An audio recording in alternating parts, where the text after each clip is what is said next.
Welcome to the Natural Visionaries, the podcast where we redefine success in motherhood and in business through faith, purpose, and community. I'm Anna Bordner. I'm a mom, I'm an engineer, I'm an entrepreneur, and a firm believer that God has uniquely called us to create a life that aligns with His vision, not the world's expectations. Here, we have honest conversations with moms who are building businesses, raising families, and living out their purpose as visionaries, making an impact. So if you're ready to embrace a life of faith, freedom, and fulfillment, you're in the right place. Well, hello. I am Anna Bordner, and I am the host of the Natural Visionaries podcast. This podcast has been an idea in my head since the 2016 timeframe when I had a baby doTERRA business, and I also had several babies. And I was having an influx of smart, talented customers into my business, and I knew that I wanted to give them a platform to explain to the world who they are, what they're up to in business and life. I was surrounded by genius people all around me. I even started a Facebook Live series I called Tribe Talks and interviewed a few of my friends. To this day, people still tell me that they loved it and that it inspired them in one way or another. However, there was a missing piece to this podcast idea that was driving me insane. It drove me to never actually start this podcast, but the other day, this lingering feeling of something that was missing, it finally came to me in a moment of, I want to say it was the Holy Spirit who just dropped these few words on me, and it was the missing piece. And those words were redefining success in motherhood. So in that moment, I knew that this phrase was what would spur me on to create this podcast, redefine my own business model, and start texting or begging some of my friends to let me interview them on this brand new podcast. I feel like my story is so typical of my peers. I went to college, I got a fancy degree, I got a real job, I was grinding day in and day out of said cubicle. I would cry during winter when we'd get out of work and it would be dark outside, even in Florida. Then I had a baby in 2014, Harley, and then had her, and 4 months later I was pregnant again, and 14 months later I had my son Declan.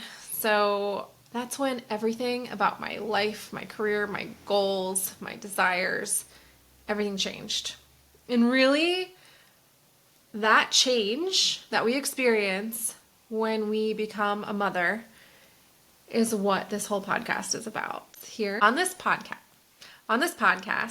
I will be interviewing moms who have big visions for their lives, big visions for their kids' lives, big visions for their businesses, big visions for their homes, or whatever it is that they are doing, that they believe is their calling. A lot of us will have a natural solutions over pharmaceutical solutions mindset, or marrying the two of them. And while this isn't strictly a Christian podcast, a lot of the mothers I will be interviewing view faith as the building block for the rest of their lives.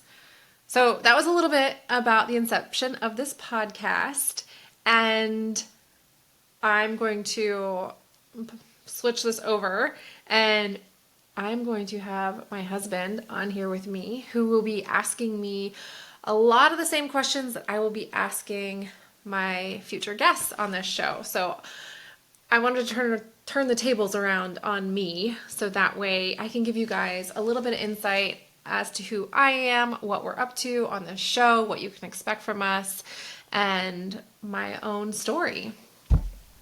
So let's do it. All right, so I already did the introduction. This is being recorded on a different day, so I'm making him feel nice and awkward. I have my husband on with me today.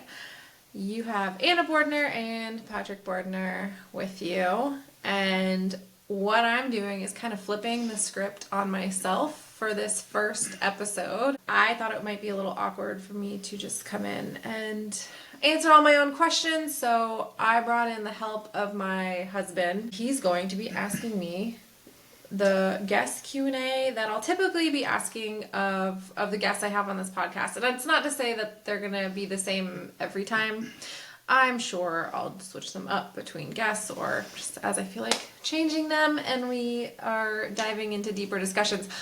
But I thought this would be a good way to just give you an introduction to this podcast and what I'm going to be up to and the type of interviews that I'll be having, as well as a bit about my own journey. And sometimes it's easier to have someone drag those depths of those questions out, hence my husband being here. So say hi. Hello. Who are you? I'm your husband. What do you do? What do I do?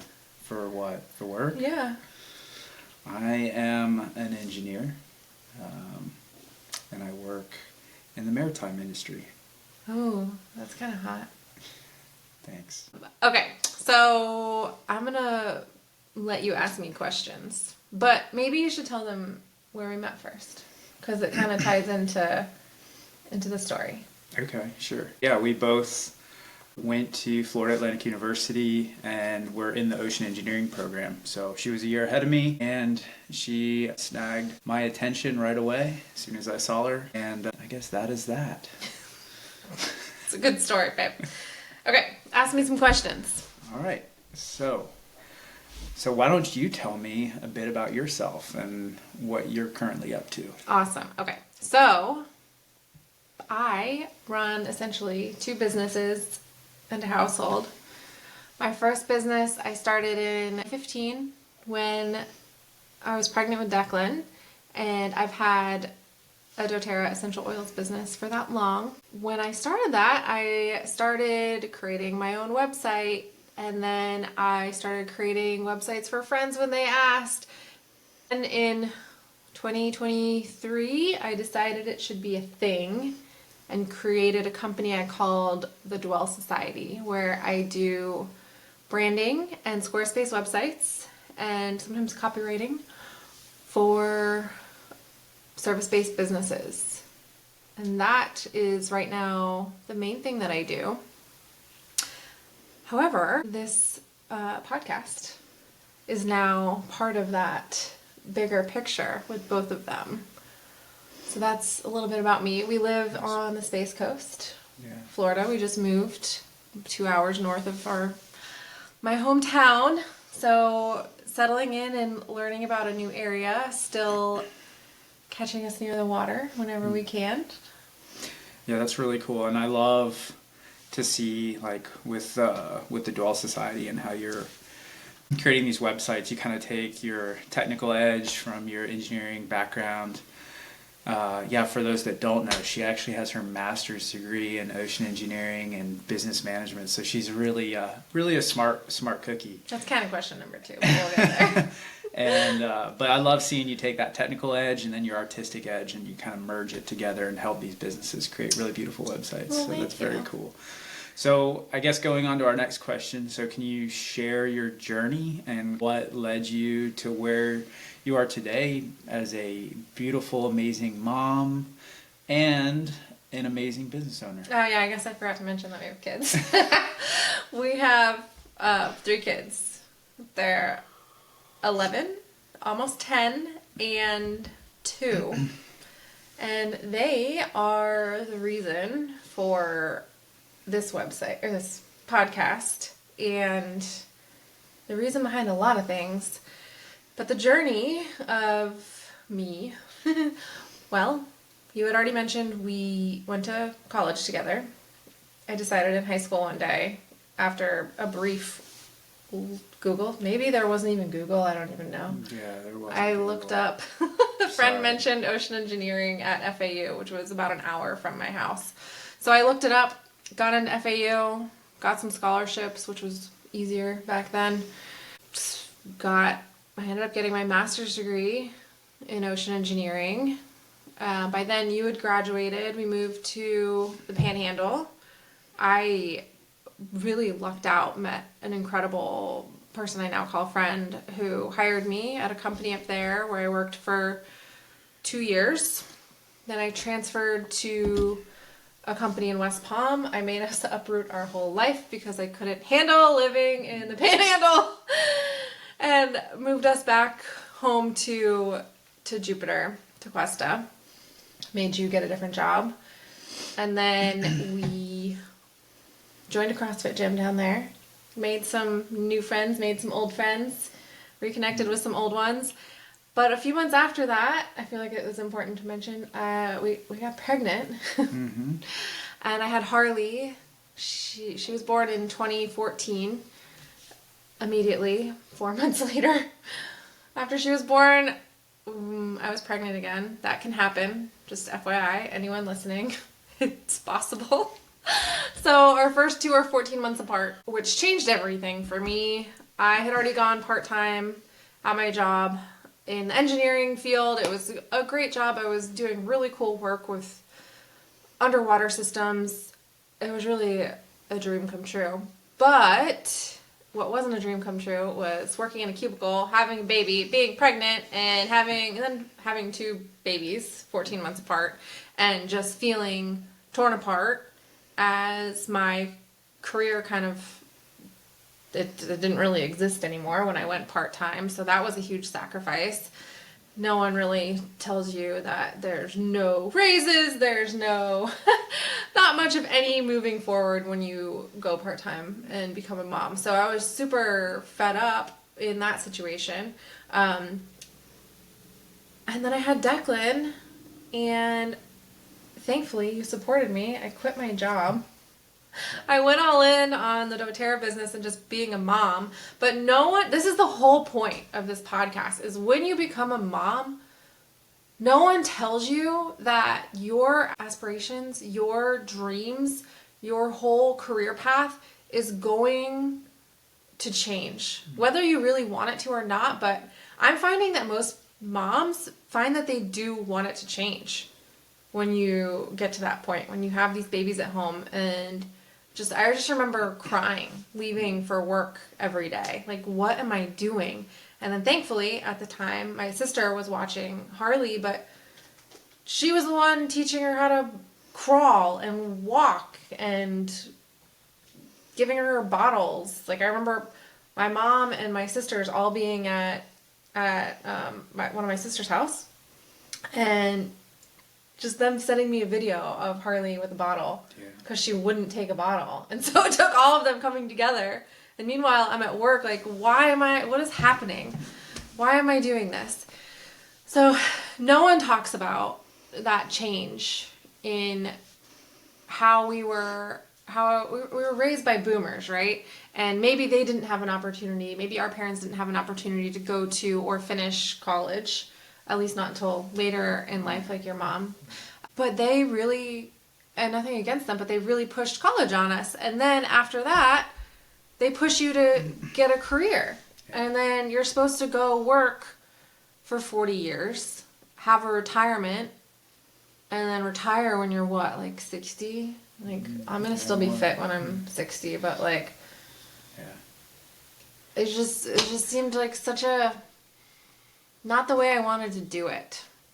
So that really was having those babies was really just a mind-blowing aspect, because I'm like the boss, where I wanted to go and climb the ladder and be in charge of this engineering company and create new business aspects of it and be leading it.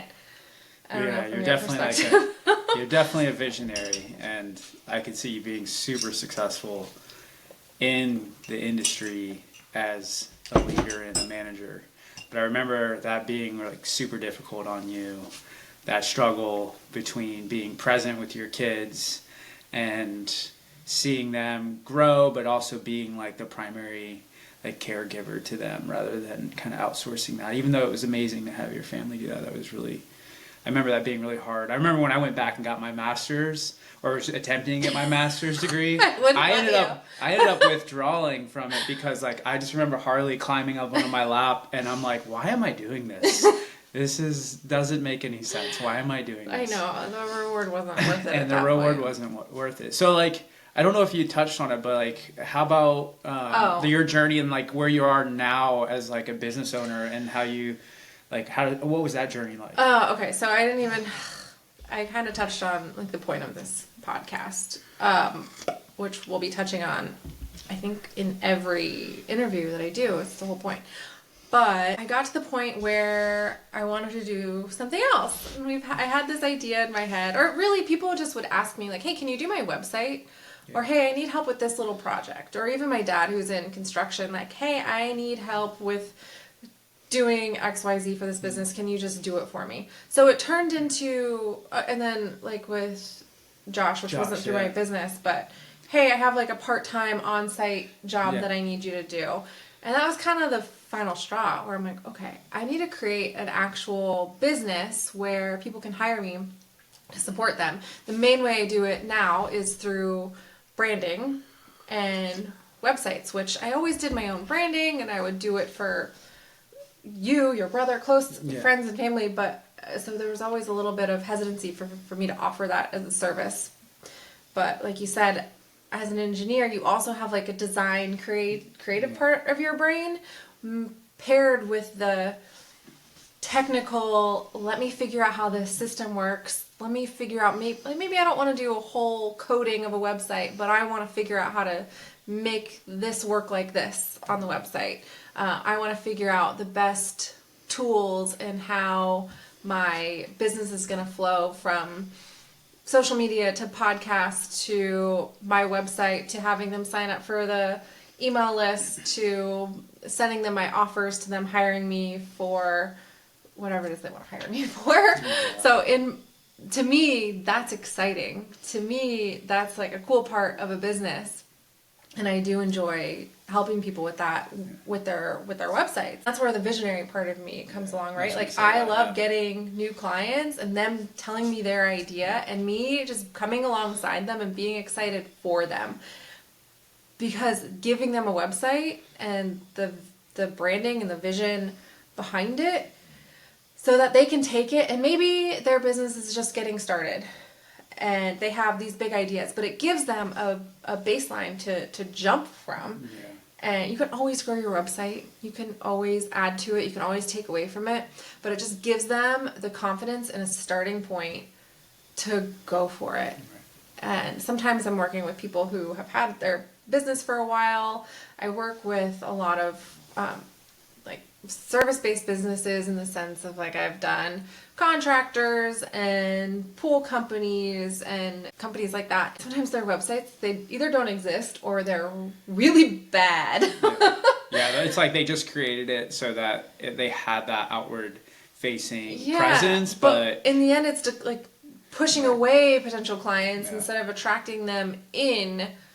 So I just like bring them into like this century, because I guess as millennials, like you can either have that like boomerish mindset where you're like, I don't know anything about technology, I don't want to learn it, or we essentially started it. Yeah. So you could have learned I'd say even like the other cool thing to see with your business is the vision that you have for these business owners when you're helping them, but you're also like you have a very efficient process, and you're very determined to make sure that like your process is efficient, and you spend a lot of time and effort into that. And I think that maybe even plays back into like your like how successful you would have been as an engineer, and making that trade-off from going down that engineering career path to being a mom and a business owner. And I think it's really cool. Yeah. So it's hard sometimes to turn off the achievement part of my brain, which is a gift, but also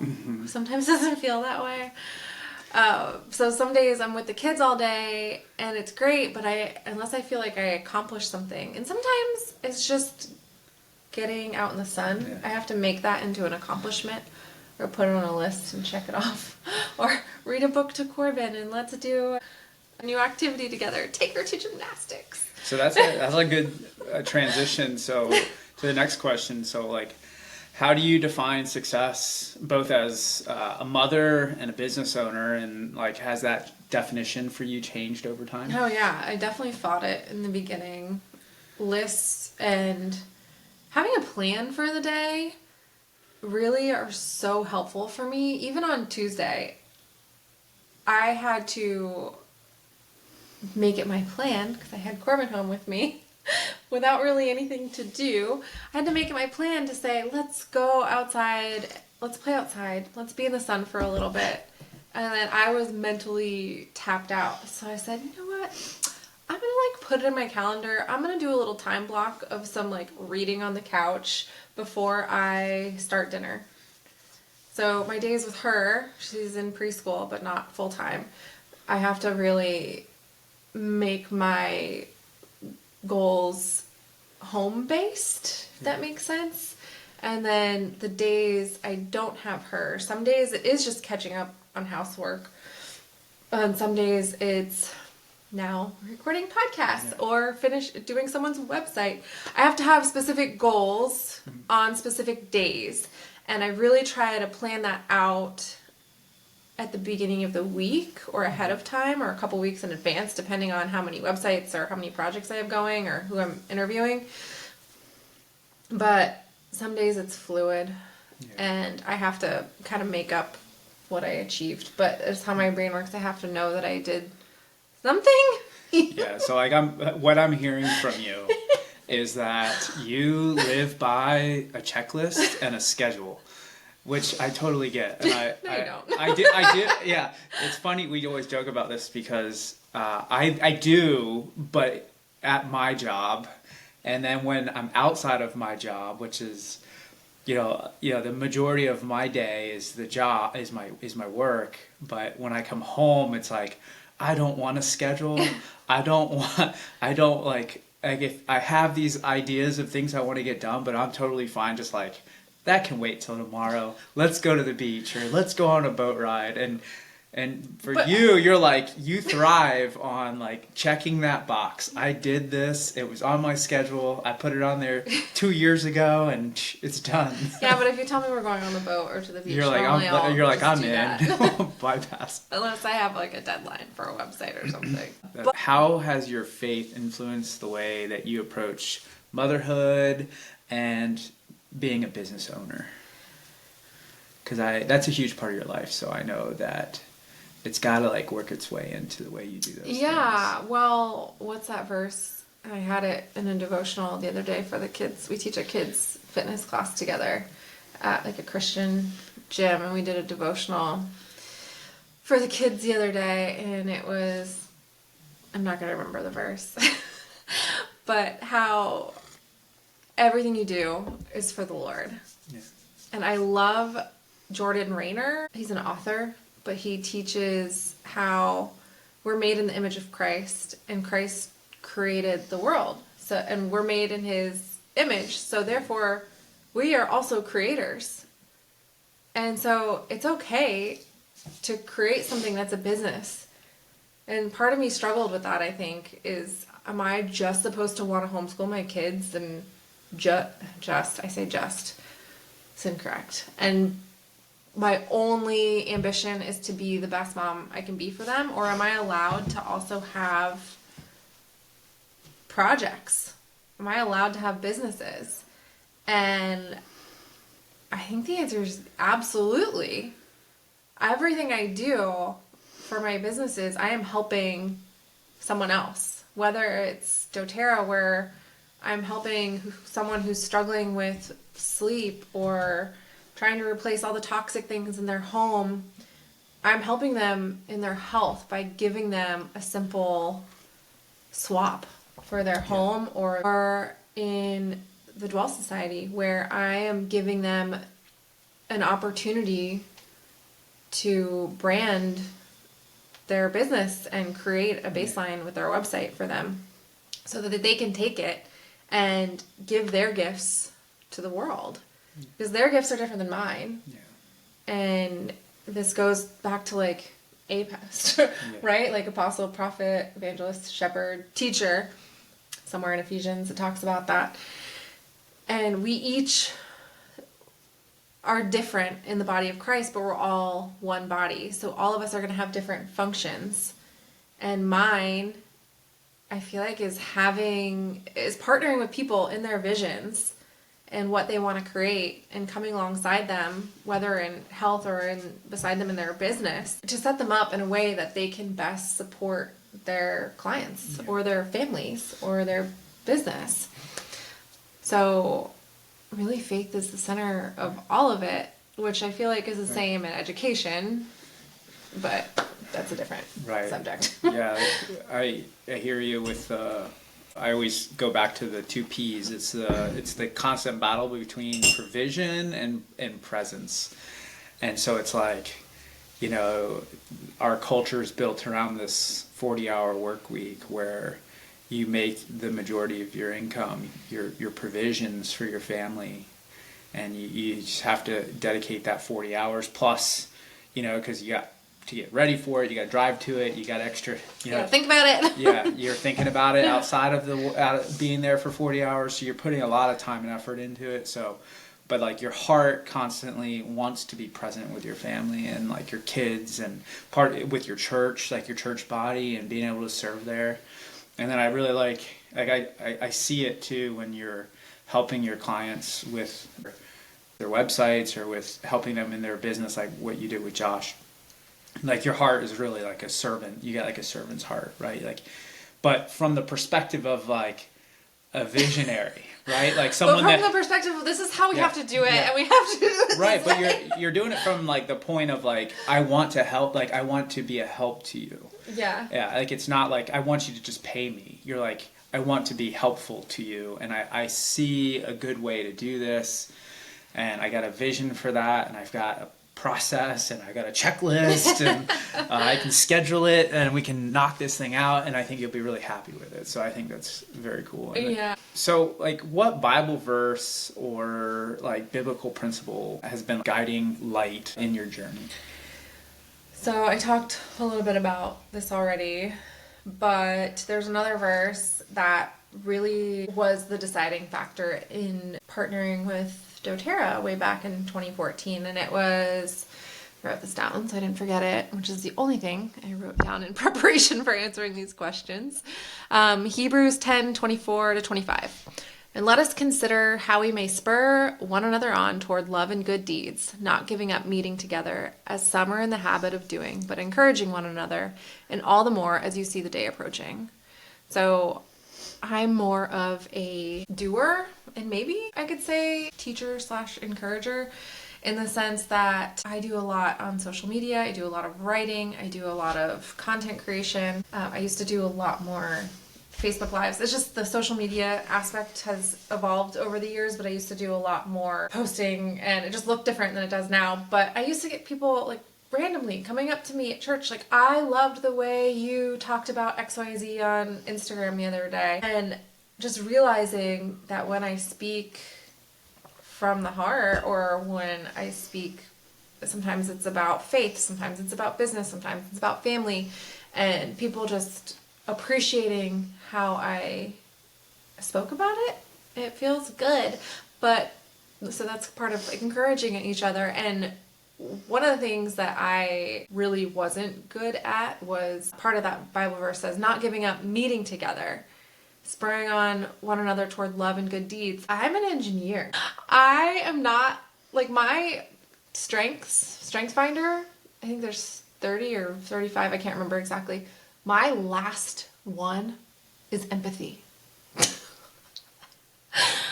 So all the touchy-feely ones are way down at the bottom. So when I'm supposed to be meeting people, when I'm supposed to be talking to someone, these podcasts are going to be the most I speak, like, ever. Is on these podcasts. You're laughing at me because you know it's true. But it was a challenge to me. I had to learn how to talk to people. The first question I would get, what do you do? I'm an engineer. Yeah. And that would shut up the conversation. And I was happy that stopped the conversation. But I had to learn to make friends. I had to learn to meet people where they're at. I had to learn how to have conversations with people. Be vulnerable a little bit. And I had to actually learn to care. And that might sound harsh, but yeah, it was it's all other part of growing up, learning how to block things off. So I had to unlearn that. And yeah, when we first, this is a long time ago. When did we meet? We met in 2006. And so when we first met, one of the things that really drew me towards her was her independence. I felt She was a strong woman that like could stand on her own and could care less if she had a man in her life or not. She just knew what she wanted and she was going for it.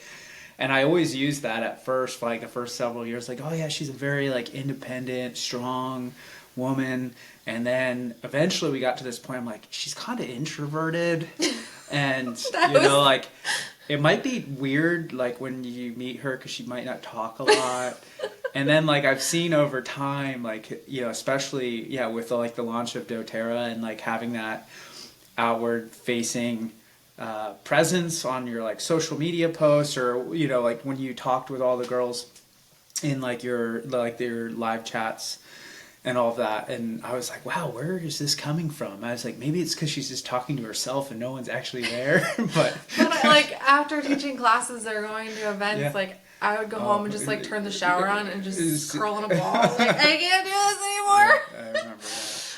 But it pushed me out in such a good way. And it was so needed. So, like, God really knows what you need. And I've learned so much from that. If it wasn't for doTERRA, I wouldn't have the Dwell Society. So I just appreciate everything I've learned in that business. So you have a lot going on. You've got 3 kids. You got the older 2 that are in elementary school, doing lots of activities after school. You got the little one who you kind of balance. She's at school a few days and she's at home with you a few days, and then you're trying to like chisel in some time to support all these other business owners and help them with their website and creation, content creation. And then let's not leave how like you rock this house. Like you are the manager of this house. I always wanted, there was like these questions like who's the when it comes to who's the household manager? Like who manages the household? And I'm like, it's the man, it's me. And I'm like, nope, it's not me. It's Anna. She's our household manager. She keeps everything scheduled. She keeps everything, all the interactions that we do outside of the house. You manage all of that, plus the businesses, plus the kids' schedule, and then you have to still feed me that information because I am not going to keep track. She's like, just get the calendar on your phone. I'm like, I have a calendar at work. I don't want a calendar on my phone. I'm like, put it on the fridge. And so you realize that's another task for me I do. So with all of that said, how do you balance all of this? How do you balance being a business owner, a mother, and your self-care, like your personal like wellness and like what you do like supplement wise and sleep wise and all that, and how do you do all that and to not get overwhelmed? Not saying that you're not perfect, you get overwhelmed, right? We all do. But like you do manage it pretty well. So yeah, well, I live in a constant state of anxiety. It's funny because it's true. I probably need to drink less coffee, but also it's just so good. I don't balance it, and sometimes I go through seasons where I'll have people who come in and help clean the house, and sometimes that gets overwhelming because now I'm working from home a lot more, and it's harder for me to just pick up and go to the coffee shop. For one, where we are, there's not really like an easy one to go sit at. So hiring out isn't always the answer, but I do things like I use Instacart a lot, which helps. And sometimes I get frustrated, like it's costing me more money, but it's saving me 2 to 3 hours of my time. So I'm willing to pay for that time back. And then I'll go through seasons of having like house cleaners in here, but this is a season where I don't have one because it just got overwhelming having them in here. So I feel like that's such a typical answer. Just hire out, but sometimes you're not really there or your business isn't really there yet. It really comes back to like, what's my goal for the day? I'll have home goal days and I'll have business goal days. And then, like, the business goal days, all of a sudden, I'm like, oh, crap, I gotta go get the kids from school, but I haven't even thought about what I'm doing for dinner yet. So I'll have to literally shift my brain into home mode. And sometimes I'll like, start the diffuser. I'll take the dog for a walk.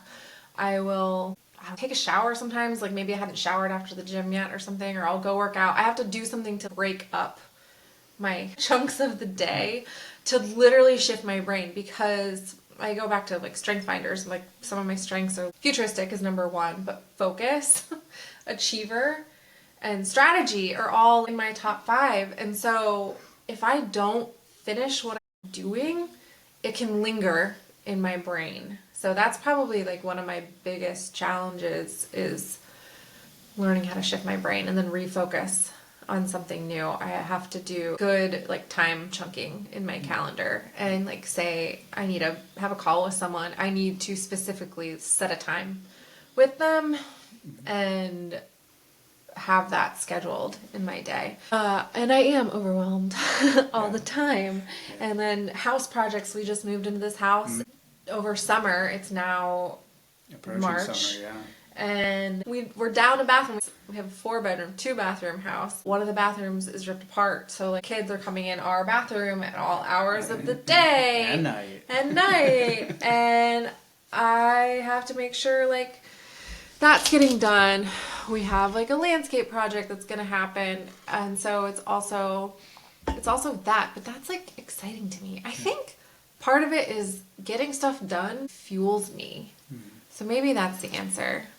So just trying to have specific times for things, and my calendar is not perfect. Sometimes I'm like reading a book and I just like want to finish reading my book for the day, and I'll ignore doing the inside business stuff. So I am not perfect by any means. And working out, I have to fight for it. Yeah. As you realize this morning, I have to fight to get my workout times in sometimes. And I hear that. And reschedule. Yeah. And I hear that a lot too. And it's the moms with the little ones. You know, once they're like 11 and 10, you have a little bit more freedom to like, be like, hey, I'm going to go to the gym for an hour. But we started over. Yeah, but then we started over and we have that 2-year-old. So it's like, we can't like just leave for an hour and a half to go to the gym. So, and then like you mentioned strategy, and I like one of my favorite definitions of strategy is the application of limited resources to obtain a goal. So your goal setting, you're figuring out what your resources are. Time is probably the biggest one. And then you're figuring out you're engineering a way to obtain that goal. Yeah, like even with this podcast launch, I have a flow chart essentially of like each business and what I want set up as far as freebies or my email list or what systems I need for each one. And then I have a list of like wants for each one. So sometimes like that want, it's something I really want, but it won't happen for like a year or until I get the free time or until I hire someone to do it. But sometimes I like don't want to hire someone to do it. I want to do it because I want it to be right. So you also like talked about habits. You kind of touched on a little bit like your workout routine, maybe like setting the diffuser and all that. But you want to go in and you want to kind of deep dive into those. Like what are your daily and weekly habits that help you stay grounded and focused on being a mother and a business owner? Well, I like our psycho doggy who makes me take her for walks. I have a heart for the mama mama pit bulls. And we have one that we adopted from Polk County Bully Rescue. She's so sweet, but her name's Lulu, but we call her Delulu because she's a little psycho. Her name is Lucaya. She's the most energetic pit bull mix we've ever had. And so she kind of requires me to take her for walks. And it's really great. It's grounding for me. Even if I'm just taking her out for 5 minutes down the street and back, it's helpful. And just get outside. I also, having supplements, diffuser, making sure I have those health stations around our house set up so that it's easy for me to go in. And in the morning, I tend to want to fast for a little bit in the mornings. And so the first thing I'll do is, as I'm brewing my coffee, is I'll fill up a fresh water and I'll add electrolytes to it. And then there's a certain supplement I'll take first thing, which is right by our coffee pot, so that I take it first thing in the morning with my first sip of electrolyte water. So I try to set up our home and my habits in stacking patterns. So the electrolytes are right next to where the cups are, with the scissors right next to it because it's annoying to rip it open. Yeah. So everything's right. And granted, our kitchen could be more organized, but I didn't design it, so it's fine.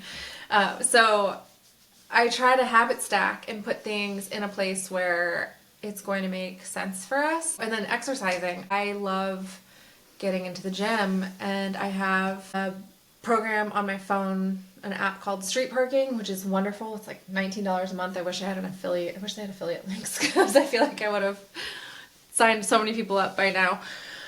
But that, when I can't get into the gym, or sometimes I'll get into like open gym and do that. But we found this great little Christian, not CrossFit, but CrossFit style-ish gym near us.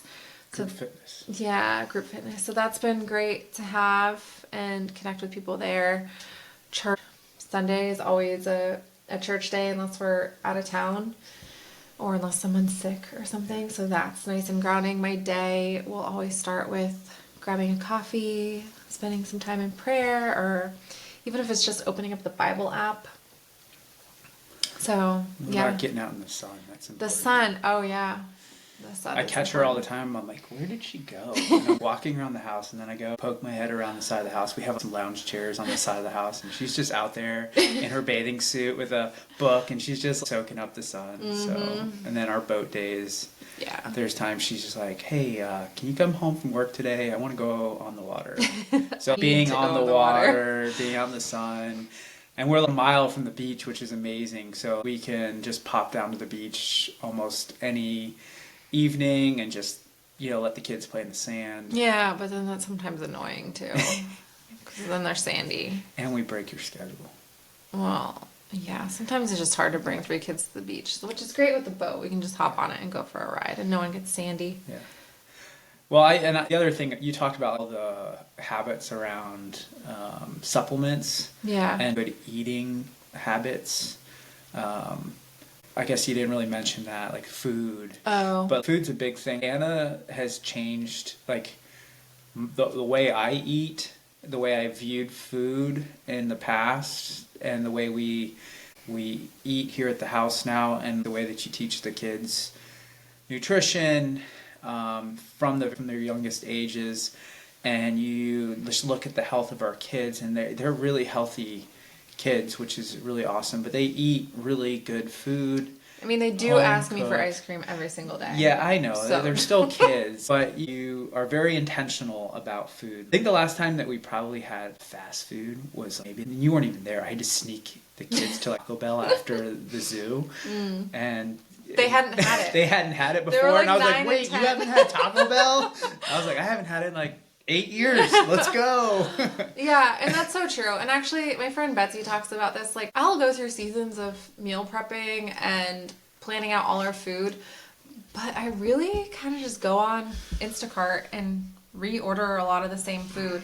I'll try to get, like, I think in our fridge right now we have asparagus and some squash for the week, and then like some frozen veggies. So I don't necessarily meal plan, which might be just so wrong for some people, but I make sure we have vegetables, fruit, protein, and if it weren't for the kids, I don't snack. Like, put a meal in front of me with protein. Put a meal in front of me with protein, and I'm happy. Or snack in front of me with protein, but I'm not one to snack. Yeah. And if I'm snacking, I'll make like a whole charcuterie board for everyone, but there's still vegetables and fruit and protein. Yeah, and if you don't do that, like, the blueberries disappear, or the jar of peanut butter just happens to become empty. I don't know who does that, because That's you. Yeah, I think I don't crave sweets really. I think my sweets is my coffee, and that's stevia, and I don't like to snack, which I guess is, my mom mentioned this to me the other day too, how I didn't growing up either. So it's always been a thing for me, but... What about the whipped cream? In my well, you keep eating it. She gets this almond... Coconut whipped cream, and it's so good. Yeah, and no matter how many I buy, it's never there when I want to put it in my coffee. All right, so moving on. Hey Visionary, let's talk about starting your day right. I mentioned in this podcast that every morning I mix up a glass of doTERRA's MetaPower Recharge in wild strawberry or lemon lime. It's my secret weapon for hydration, energy, and feeling amazing. On fasting days, it can be a game changer, helping me stay energized and extend my fast without feeling depleted. Unlike other unnamed sugary sports drinks and other electrolyte brands, this electrolyte blend is packed with baobab extract and deep ocean minerals, including magnesium, molybdenum, and vanadium from the Kuroshio Current in the Pacific Ocean. These powerhouse ingredients help water work more efficiently in your cells so you stay hydrated without the struggle. And the best part, when you grab it through my link, you get 25% off plus access to my exclusive online community and wellness resources, because fueling your body should be simple. So go snag yours at the link in the show notes, and let's start your day feeling refreshed, energized, and ready to take on whatever comes your way. So what has been one of like the biggest challenges you faced in building your business while raising a family, taking care of me? No, I'm just kidding. And like, how did you overcome that? Kids are the biggest challenge. Kids are the biggest challenge. But when you realize Be the more kids specific are here. really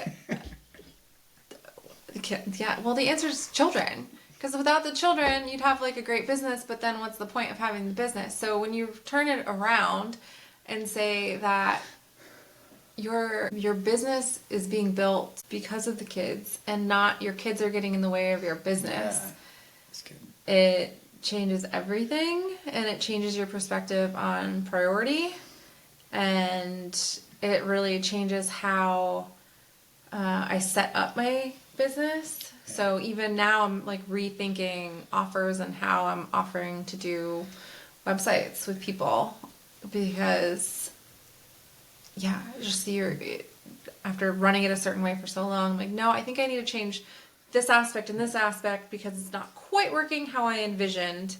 Because maybe instead of having 6 hours in a day, I only have 3 to 4 hours in a day to work on a website. So I want to tease something out. Can I do that? yes. So I'm totally tracking, and I guess my question would be the challenge being children, and again going back to that presence and provision challenge. You want to be part of the providing for your children, but why do you have that in your mindset where you think that it's necessary to, as a mother, to also be part of the providing for the kids, being that additional source of income? I'll let you answer. I'm not trying to be, I think it has, let me tell you, I think it has to do with your personality of wanting to create. Mm-hmm. And so you kind of merge, you have a battle between the provision and your creation. You want to create things, and you want to be like use your creative mind and your skills. All meanwhile, that takes time, and so you have to maybe compromise, and then there's the bills that have to be paid, and you also want to give your kids their best life, and you want to make sure that we're able to go on camping trips and pay for their camps and provide those extra things. Yeah, I think part of it goes back to being raised that way. Just, hey, you're going to do well in school. You're going to go to college. You're going to have a great job. And I have a master's degree in engineering, and I can't say I don't use it, because I use the part of it that taught me that I can do hard things and I can solve big problems. But it's hard sometimes to realize I have a master's degree in ocean engineering and a minor in business, and I am not making $200,000 a year at some high-paying job at a cool ocean energy company or something that I envisioned back then. It just like the kids changed everything. I kind of forget your question. Well, no, I think you addressed it. Yeah, I mean, it's just there's a challenge that's deeper rooted, and it's not the kids necessarily that are the challenge. It's those deep rooted beliefs that you need to be successful. Yeah. And there's like that crossroad of but also I want to my nails are not done right now, but I want to be able to pay to get my nails done, or bring Harley to go get her nails done, and sometimes right now they're not done because I got tired of going there and doing it. It started taking too much time.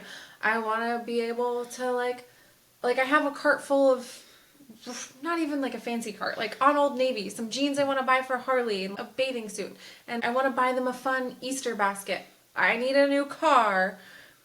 Need is a strong word maybe, but I want a new car. I want to be able to do those things. I want to contribute to our retirement. Yeah. It's like quality of life. Yeah. Like, we weren't ones to be spoiled really growing up. They wouldn't buy us all these fancy clothes, but my dad bought us my sisters and I, a 17-foot Key West growing up, and that was like the coolest thing he could have done for us. Yeah.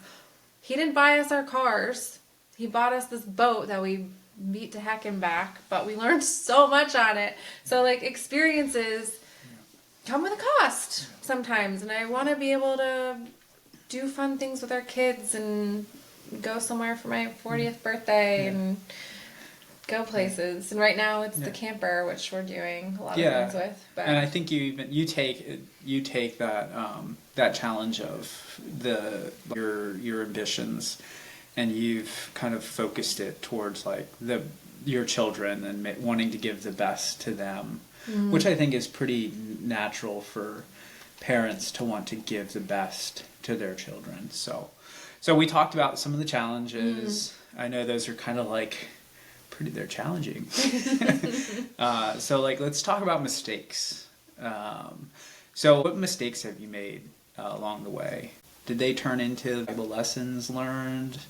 And do you have any examples that you can share with us? It's hard to say like a mistake, but my friend Lauren and I, we started That's definitely furniture not a mistake. business. That was amazing. It wasn't a mistake, but it was so cool. But the lesson, we started this business and we had all this cool vintage furniture and staging items for weddings, events, photo shoots, and it was so much fun. But it was a lot of work for very little return. And just one morning I woke up and there was a verse that came to me. It's like you're allowed to do everything, or you're allowed to do anything, but you don't need to do it. You don't need to do it all. Yeah. Can't remember the exact verse, but I'm like, oh, I don't need to be doing this. And as moms, we have a lot of jobs. Yeah. So another mistake is just thinking I only want one job.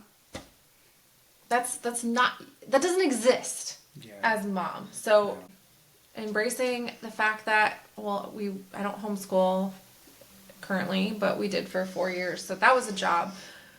The Dwell Society is a job. The doTERRA business is a job. Managing my household is a job. Managing my children's and your schedules is a job. Redoing our house is a job.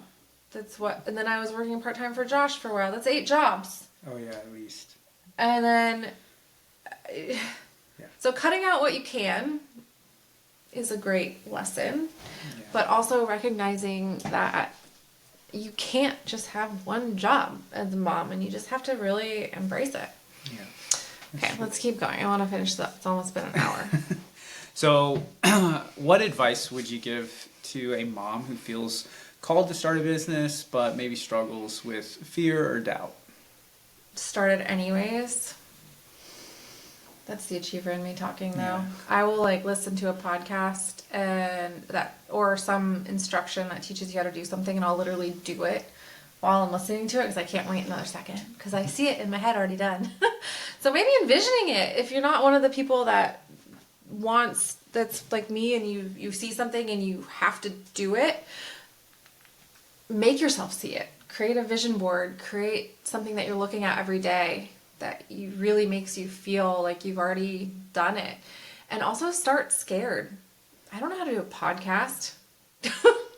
And we're doing it anyways. And I don't even have my real camera yet. I'm using and this will end up, I haven't even started the YouTube page thing yet. I gotta start a new one. But here we are recording, and I have this old camera I dug out of a box when mine's not even here yet. So you just kind of start and just do it, and maybe phone a friend to cheer you on. I have a couple friends who, whenever I do something really exciting in my business, or whenever they do something really exciting, we'll text each other and just cheer each other on a little bit, because it can be really lonely in a business. what I do because it's just me doing websites. All right, it goes back to your earlier comment when you were mentioning that Bible verse and just having like that really strong community of people that encourage one another and lift each other up. And yeah, and that's what I want to do with this podcast is tell you you're not alone in realizing that I'm becoming a mom. Everything's changed. Yeah. Yeah, and this will. Well, yeah, and then remember, this is like an 11-year process so far for us. So with Harley being 11 now, so yeah, and then this podcast idea came to me it was 2016. Yeah, and so it's taken me that long to get this into the format that apparently that it needed to be. And and don't feel like I would say that it's you'd probably agree with this. Like, don't feel stressed about like you have time you have time to do these things. It's not like, don't feel like you have to start this tomorrow. You say do it, and I would agree with I disagree. Do something today. Do something today to prepare for that dream of yours, but don't think that it has to all come together in a week. Good things take time. I'm rolling my eyes because I want it done already. Yeah. So, all right, let's, for our last question. If you could go back and encourage your younger self, that beautiful girl in college that was very independent, what would you say to that younger self of yours that was in college, that maybe, I don't know where your mind was at the time as far as like your vision of a family and what that was going to look like? What would you have said to that younger self of yours? Probably the essence of what this podcast is about is success is going to look different at every stage in your life. And not only are you going to have to be okay with that, you're going to have to embrace it and teach others about it too. Awesome. Hey. Yeah. Your first podcast was amazing. All right. Well, thanks, babe, for being on here with me. And we'll have to see if people liked you and if they want you back.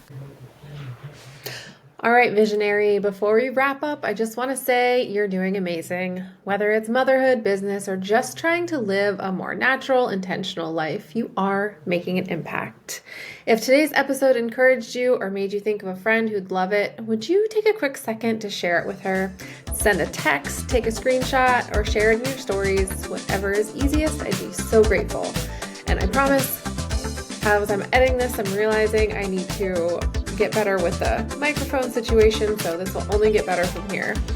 I would be so grateful when you share this. So thanks for hanging out with me today, and I can't wait for the next episode.